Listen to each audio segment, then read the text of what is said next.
On today's show, we have a special guest joining us. Brooke Albright is here with us today, and she is the Consumer Outreach and Compliance Specialist for the Office of the West Virginia Attorney General. Thanks for joining us today, and I'll send it over to you. Thank you. Thank you. Hi, my name is Brooke Albright, and I am from the Attorney General's office. I've been working here for about 10 years, and this is one of my favorite parts of my job. Today I'm going to discuss not only what does a scam look like, but more specifically how it will be introduced to you and how you can avoid falling victim to a scam. Being a victim to a scam, it's nothing to be ashamed of. It happens to everyone. And so my goal today is to simply give you the tools that are necessary to try to prevent them and recognize them when you're approached by a scam. With that being said, little introduction about my office and what we do just to kind of get us started. I am with, like I said, the Attorney General's office, and specifically, I'm with the Consumer Protection Division.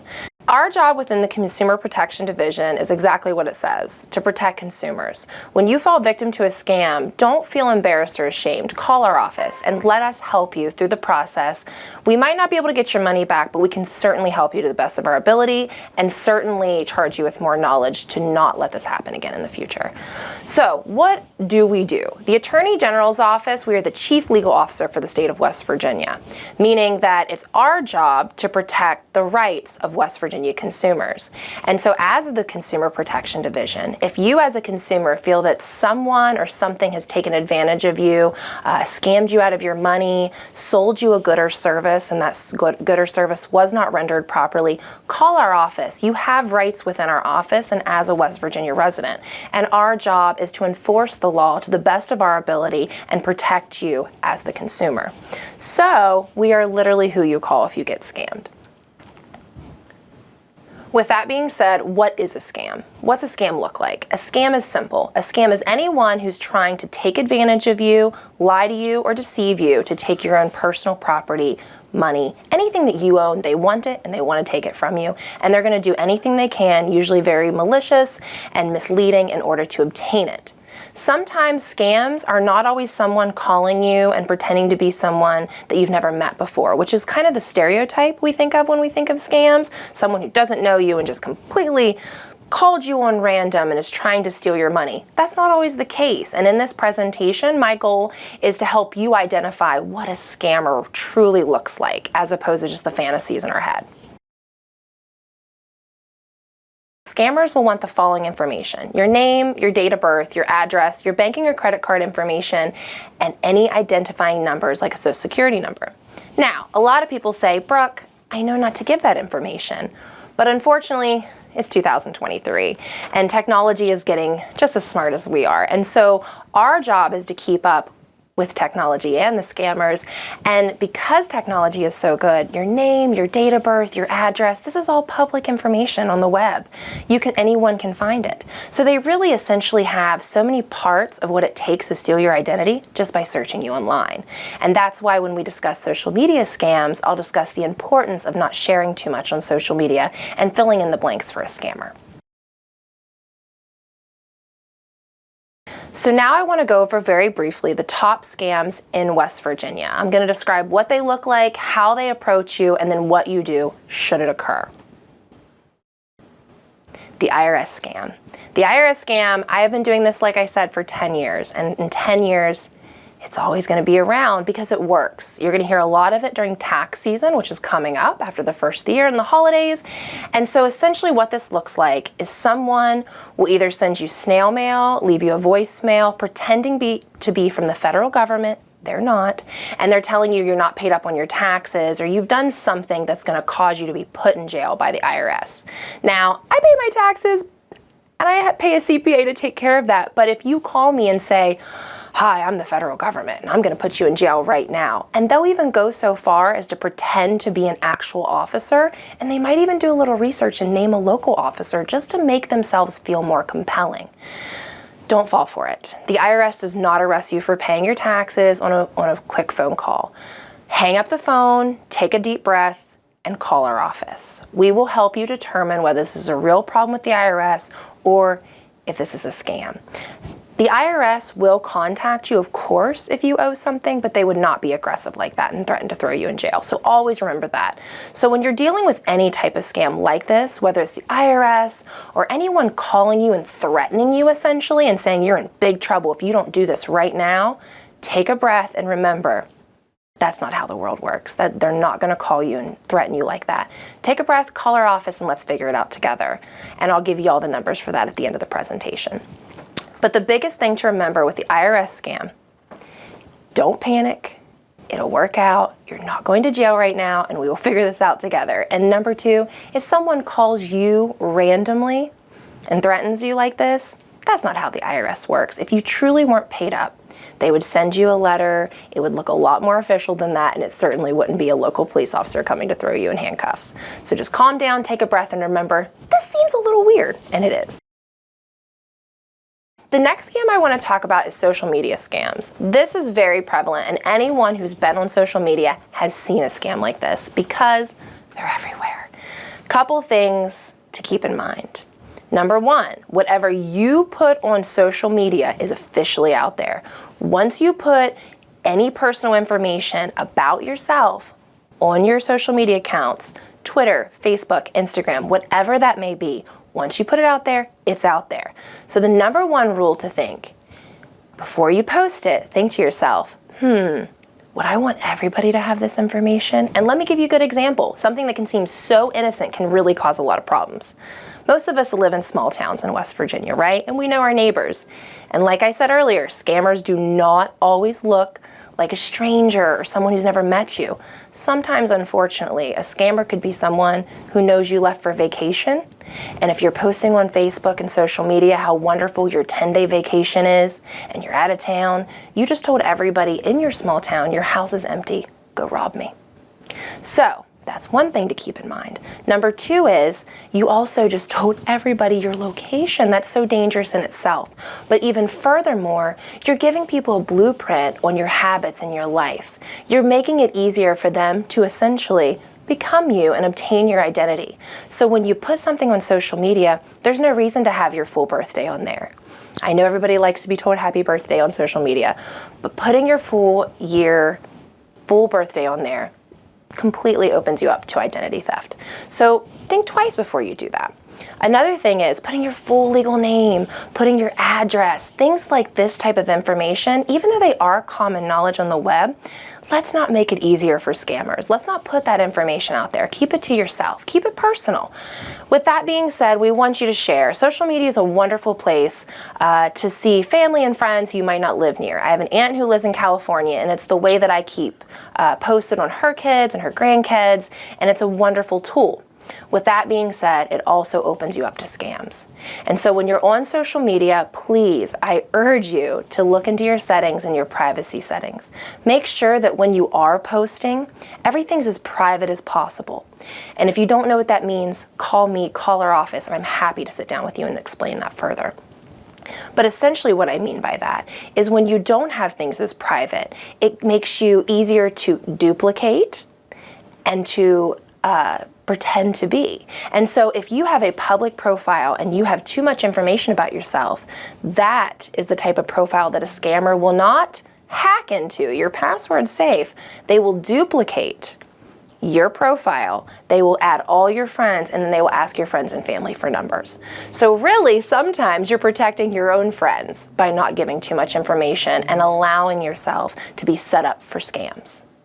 But once again, if you have any questions about any of these scams, call us, call our office, call me. I'll leave all of our information at the end of the presentation. Let us help you figure out, is this a scam? Is it not? And if it is, how can we take the steps to fix it? Another thing to keep in mind with social media scams is that if it's too good to be true, it is.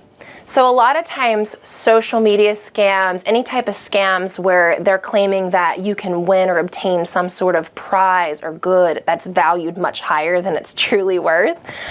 Click this link and you could win a free laptop. Click this link and you could win a free vacation to the Bahamas. 9 times out of 10, you're not going to win that vacation. All you're doing is giving further information from clicking the link and setting yourself up to be contacted by scammers or legit businesses who are going to hound you and drive you crazy. So really think twice before signing up for things.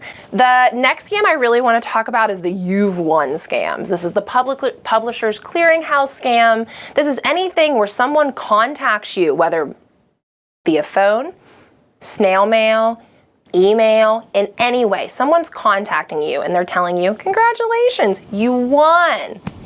You didn't win. The truth of the matter is you didn't win anything. You probably didn't even apply for anything.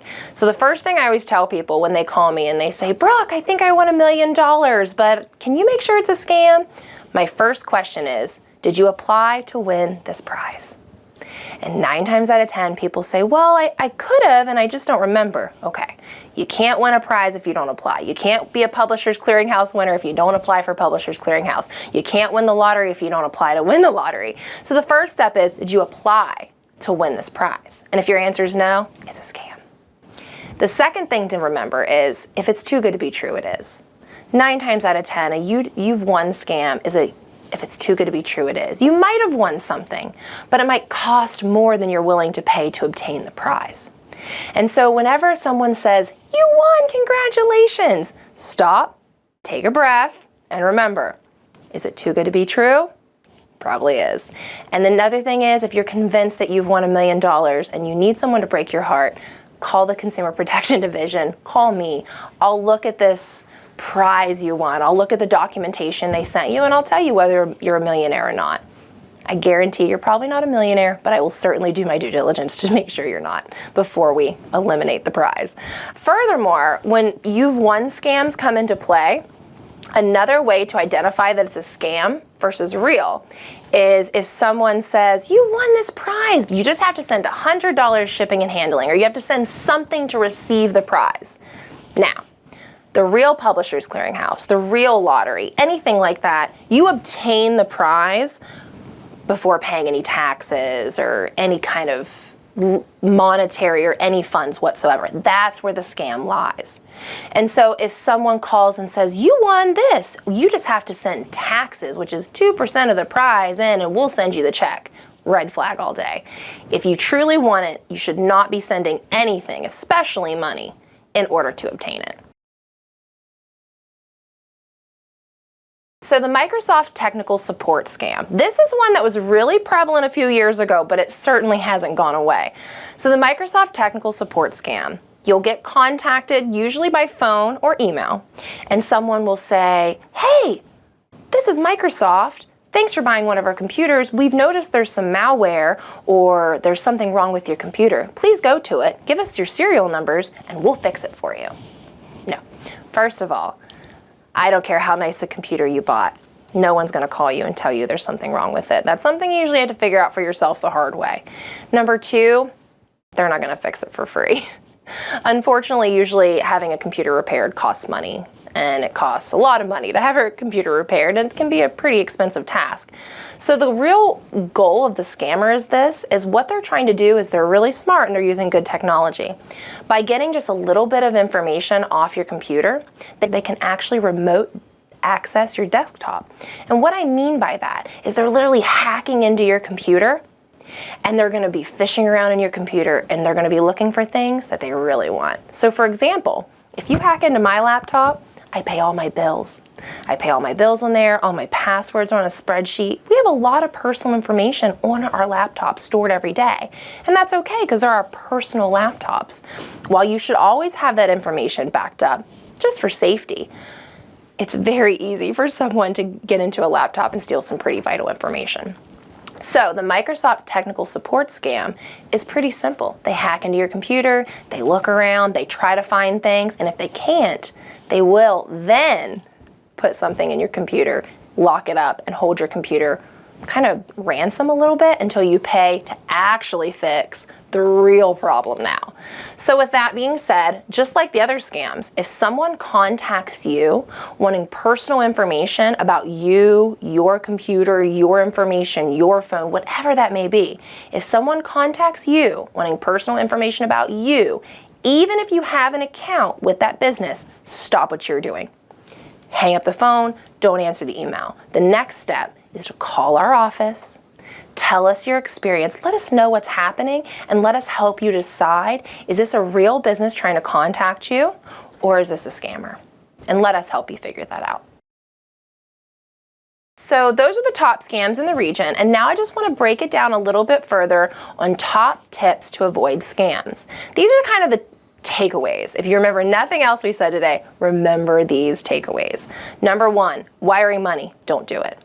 The reason I say that is wiring money is next to impossible to retrieve. So if you wire money to a scammer, a business, I don't care who you're wiring it to, once it's wired, it's gone. Our office can't get it back. Nobody can.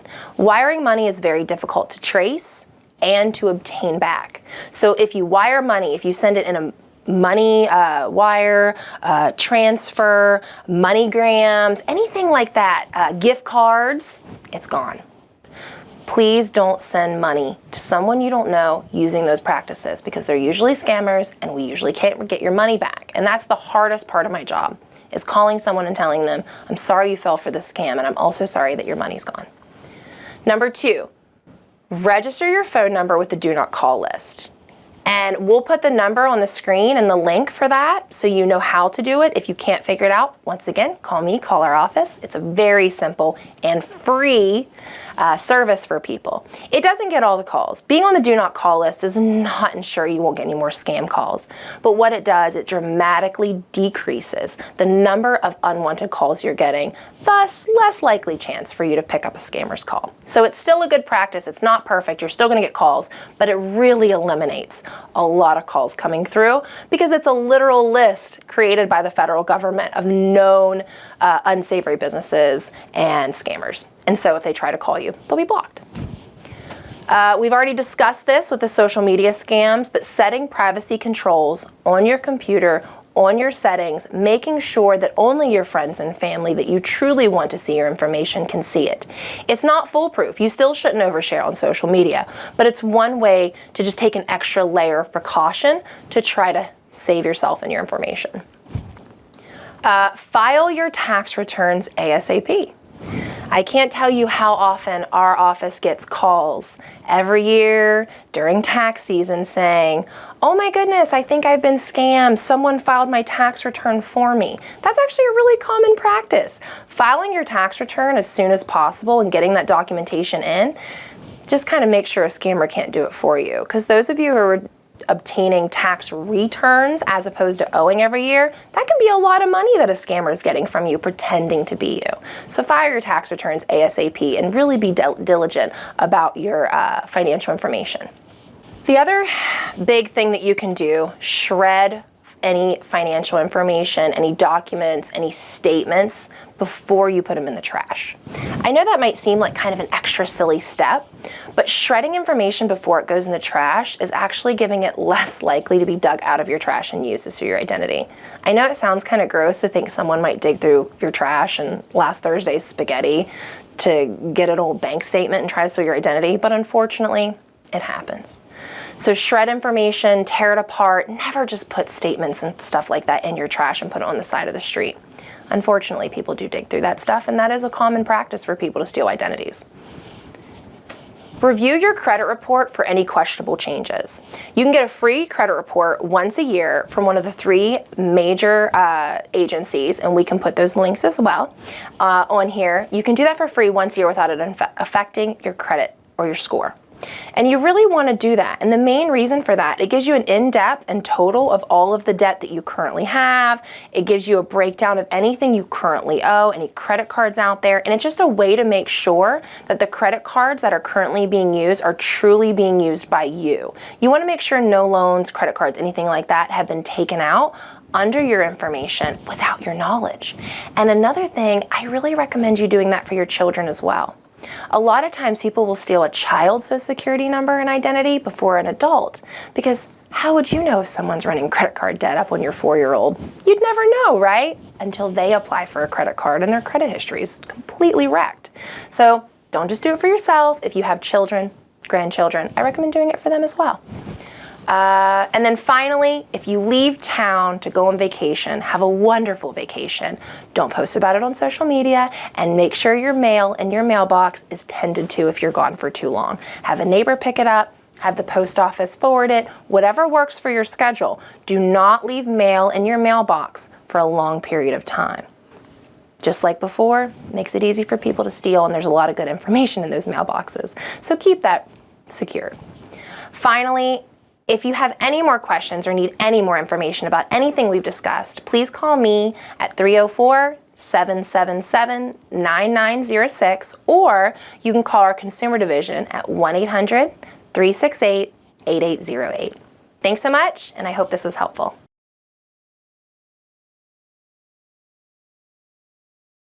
Well, thank you so much for joining us today. You've definitely given us a lot of useful information, and we hope that our advocates at home watching take some of this advice and protect themselves. That's the ultimate goal. Thank you. I appreciate it. Thank you so much. Thanks.